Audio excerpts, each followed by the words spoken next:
Eldritch Knight, Echo Knight, and Rune Knight. Which one is the best knight? Well, I think it's pretty obvious. It's... Hello everyone, Evan from MonkeyDM here. Let's talk about the fighter some more, because it's so freaking fun to be able to bash people in the head until they die. So we're gonna continue our ranking of the fighter subclasses, starting with the Eldritch Knight. It's one of my favorites. I love a spell sword type of build, where you have magic in one hand, a sword in the other, and you just go to town. Although the Eldritch Knight is more of an Eldritch tank, because the AC you can get on that thing is pretty ridiculous. When you take Eldritch Knight, you get the ability to cast some magic from the wizard. Not all of it though, only Abjuration and Evocation magic. I strongly recommend you take Abjuration, because like I said earlier, you can raise your AC to incredible heights with the help of the shield spell, and you can really increase your tankiness with the Absorb Element spell. Talking about Absorb Element and Eldritch Knights, I've got a very cool story about it. So, I was playing a Warforged Eldritch Knight in a pirate type of campaign, and we arrived to the final boss, which is this fire demon that has taken possession of the king. As it's trying to run away, I dash, jump on the creature which is on fire, and reaction Absorb Element, so I can have that freaking fire damage just burning me alive. On its turn, the demon, seeing that I'm on its back, attacks me, but I survive the onslaught, because you're still a fighter, tanky as hell. My turn finally comes around again, and I go to town. I do all my attacks, action surge, even more attacks. The last hit is a freaking critical. As I'm standing on this creature, stabbing it repeatedly with my sword, critical hit, bring the blade in front of its throat, grab the other hand and pull back as the head flies off decapitated. That was one of the most epic D&D moments I had, and as you can tell, because of that, I have a soft spot for the Eldritch Knight. Anyway, getting back to the other abilities. You get a weapon which you can summon at will to yourself. There is this very famous abuse where you could technically bind yourself to a siege weapon like a catapult or a trebuchet and just bring that thing inside the castle as you summon it and just, I don't know, unleash it on the king or something. After that, you get the ability to cast a cantrip with your action, make an attack with a bonus action. Then at later levels, you get the ability to teleport every time you use an action surge. And finally, last ability, you can cast a leveled spell and make one attack as a bonus action. So, one thing that I would change for the Eldritch Knight, before I give you the rating, is that it's really good. I really like it. But the fact that you have to use a bonus action to make an attack, I would actually bring it more in line with what a Bladesinger can do, where if you use the attack action, you can sacrifice one of the attacks to cast a cantrip instead.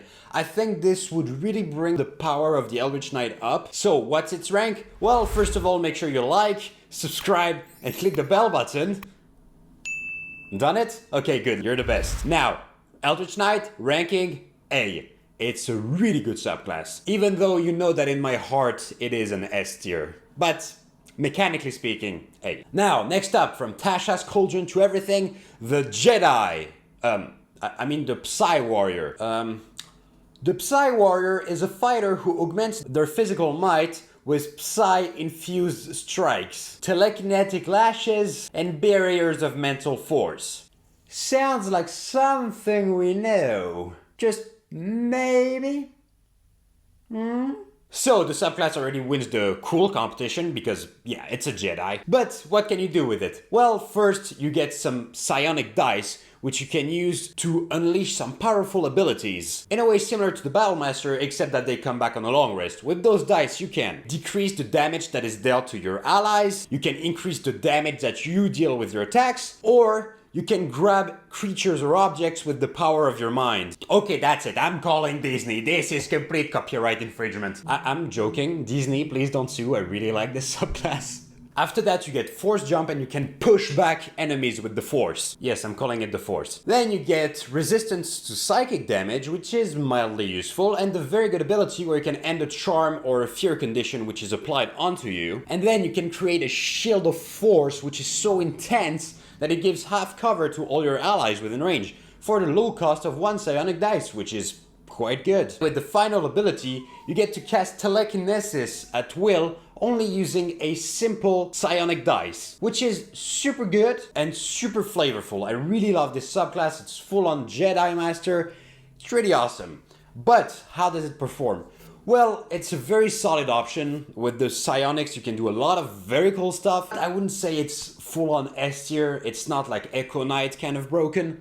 So it's gonna get an A tier, but comfortable A tier. Next up, the Purple Dragon Knight, also named the Banneret. So this is a remnant from 3.5e, but how does it perform? Well, first you can shout loud enough that you're able to give some HP to your allies which are around you. Only issue is they need to be able to hear you, and in D&D when you're unconscious, meaning when you need health the most, you don't hear shit, so that ability doesn't work. Then you get expertise in persuasion, which expertise is always good. After that, when you use your action surge, you can make an ally attack as well because they're so inspired by your display of martial prowess that they're like, "Wah!"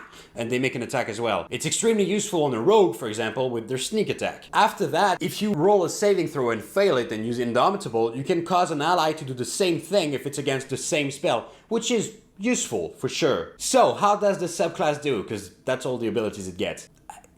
Ish. I'll be honest, it's not the most amazing subclass. The idea is great, like a commander type, where you can order your allies on the battlefield and make them more powerful, but in application, it's meh.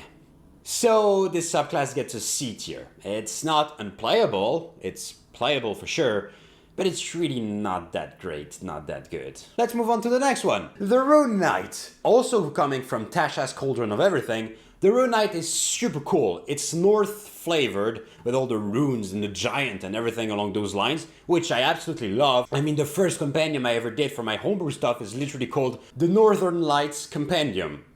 How does it perform? Well, let's see. First ability, you learn Giant and Smith Tool, which is always handy if you want to craft armor or something along those lines. You learn how to carve runes on items, and if you carry those runes, you get passive and active abilities. So let's go over the runes quickly. So, Cloud Rune, you get advantage on sleight of hand and deception check, which is cool, and on top of that, you're able to redirect damage on the battlefield. Then there's the Fire Rune, which gives you expertise with all tools, which is super nice, and you get these super cool abilities where you can summon shackles of fire around your enemies if you hit them, and if they don't have a good strength save, they're gonna take up to 20d6 of fire damage and be restrained. That rune is really neat. The Frost rune, which is meh, which gives you animal handling and intimidation, and gives you a +2 to con and strength save, which is alright, I guess, but you're a fighter, so you already have good con saves, and strength saves are not really that useful, so meh. Stone rune, which gives you dark vision and advantage on insight roll, which I love, and on top of that, you get the ability to charm one creature that you can see, and while they're charmed,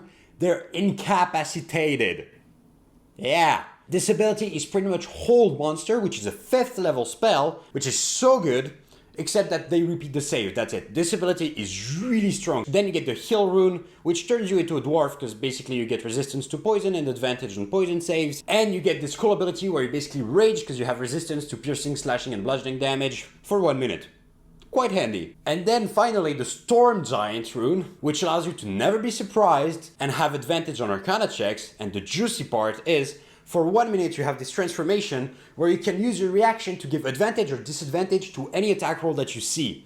It's so useful. Make an enemy have disadvantage, make an ally have advantage. After that, next ability, you get pretty much the ability to cast Enlarge on yourself, except it's not the spell, it's a different ability without concentration. You can force your opponents to have bad luck and force them to reroll a good roll. After that, you get the most broken ability in all of D&D. You grow like 3 inches, potentially 4.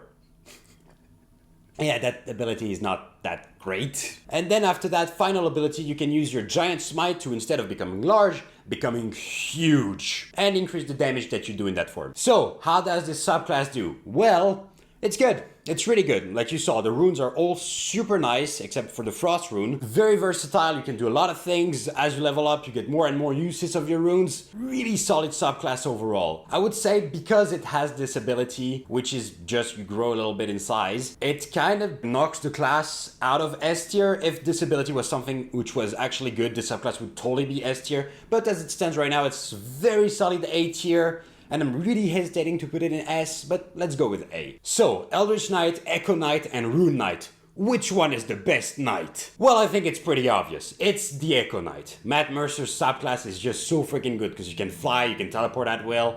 It's absolutely insane. You deal more damage. It's really, really strong. If you haven't seen the video, by the way, click here to watch it. I know Matt Mercer did another subclass, the Gunslinger, but I'm not going to review it here because it's not exactly official and it's not exactly balanced either. Like, this subclass is really, really strong. I would say even too strong for printed official subclasses. And if you play a Halfling Gunslinger, you're just gonna kill everything. It's absolutely ridiculous. But let me know if you'd like a video of me reviewing every subclass that Matthew Mercer did, because I don't mind. I like the creative process of yelling at my camera and my microphone. Moving on. Last subclass for the fighter. We're going to the anime side of the internet. Drum roll, please. The Samurai.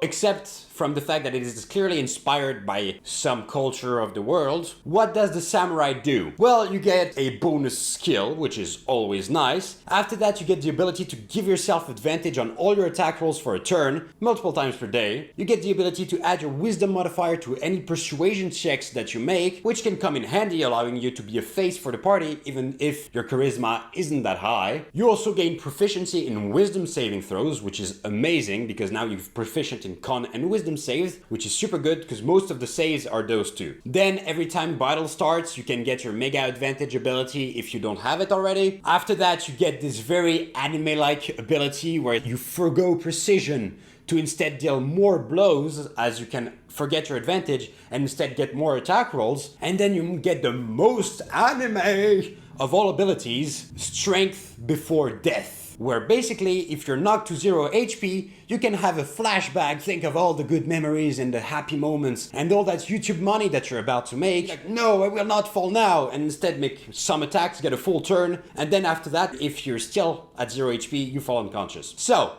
how does this subclass do? Super strong, super effective. In one-on-one combat, it's absolutely devastating. If you like challenge someone to a duel, you're just gonna slice them into salami before they can do anything. So yeah, subclass gets an A tier from the get-go. Super good. So as you can see, there is no D tier, and I think that's really nice. The Wizards did a nice job with the fighter, where there is no subclass that is just so freaking bad that it's unplayable, unlike other classes. Hope you enjoyed the video. Subscribe if you haven't done so already. Watch this video of mine if you want to. That was Evan from MonkeyDM. Thank you for watching. If you're subscribed, I love you. Take care, and I'll see you next time.